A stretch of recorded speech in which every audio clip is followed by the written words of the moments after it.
Ko'chada oddiy ichki ishlar xodimi bo'lib ko'rinishi mumkin, lekin uyda farzandlarimiz uchun haqiqiy qahramonmiz.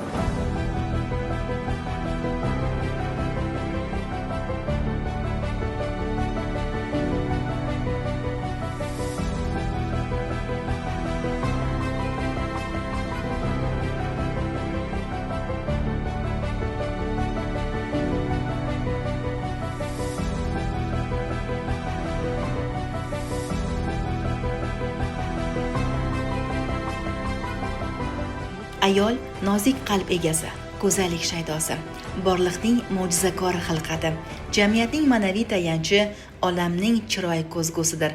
Bugun mamlakatimizda to'maris izdoshlari bo'lgan jasoratli, irodali ayollar barcha sohalarda, xususan el-yurt osoyishtaligi, ijtimoiy barqarorlik va farovonlik yo'lida faol xizmat qilib kelmoqda. Shunday fidoyi ayollardan biri Ro'zigul Rizqulova. U o'zining mashaqqatli va mas'uliyatli kasbida doimo oldinga intiluvchi, talabchan mutaxassis sifatida ajralib turadi. Har bir vazifaga yuksak mas'uliyat bilan yondashadigan, inson taqdiriga befarq qaray olmaydigan bu fidoyi xodima bugungi kunda mahalla yetkiliklari bilan hamkorlikda muhim ijtimoiy ishlarga bosh-qosh bo'lmoqda. Xususan ijtimoiy ko'makka muhtoj, tazyiq va zo'ravonlikka uchragan xotin-qizlar, ajrim yoqasiga kelib qolgan hamda nizoli oilalar bilan manzilli ishlar olib borilmoqda.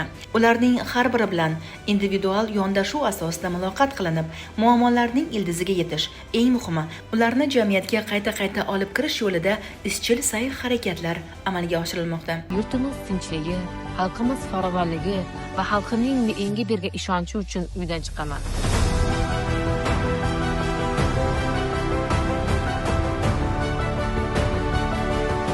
Xizmat faoliyatim davomida xotin-qizlarni qonuniy manfaatlarini himoya qilish, agarda ular tazyiq va zo'ravonlikka uchragan bo'lsa, ularni reabilitatsiya markaziga joylash, ajrim yoqasidagi oilalar bilan ishlash ham kiradi.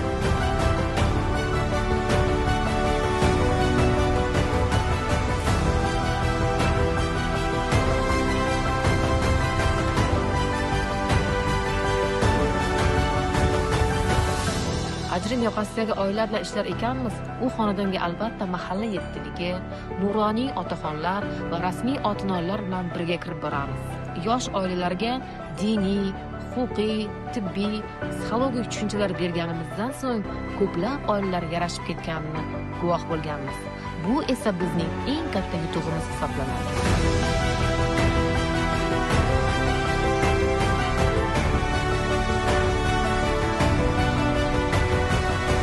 Oilam ruhimning quvvati.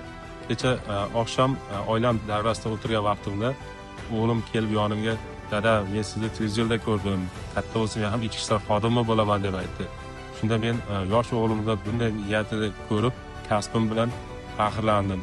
Sen har kuni xavfga yuz tutasan, lekin ortingda turgan oila, yurting bunga arziydi. Payshanba huquqbuzarliklar profilaktikasi kuni doirasida Sirdaryo tumanida ham bir qator profilaktik ishlar davom etmoqda.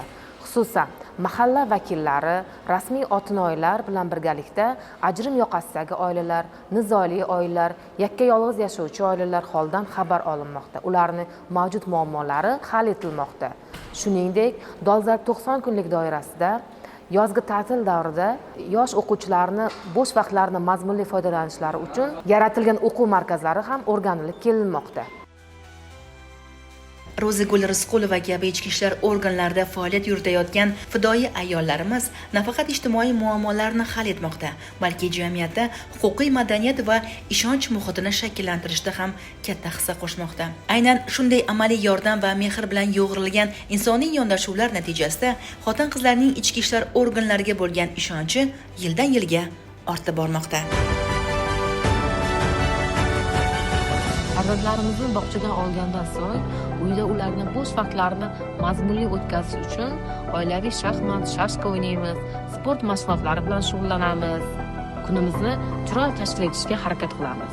Farzandlarim ham sizlarga o'xshagan xodim bo'lamiz deyishadi. Agarda kelajakda ular vatanimiz uchun xizmat qiladigan xodim va xodimalar bo'lsa, bu mening vatanim uchun qo'shgan eng katta hissam bo'ladi. Mahallamizda, ko'chamizda shahrimizda, viloyatimizda, rayonimizda jinoyatni oldini olish bo'yicha hammamiz kurashamiz degan har kunlik shior bizda bo'lishi kerak. Barcha jamoat tashkilotlari va tuzilmalarni ham mana shu vazifasi va kerak bo'lsa xalqimizning oldida vijdoniga havola desak bu to'g'ri bo'ladi. Hech kim bu masalada befarq bo'lish, chetda turish mumkin emas.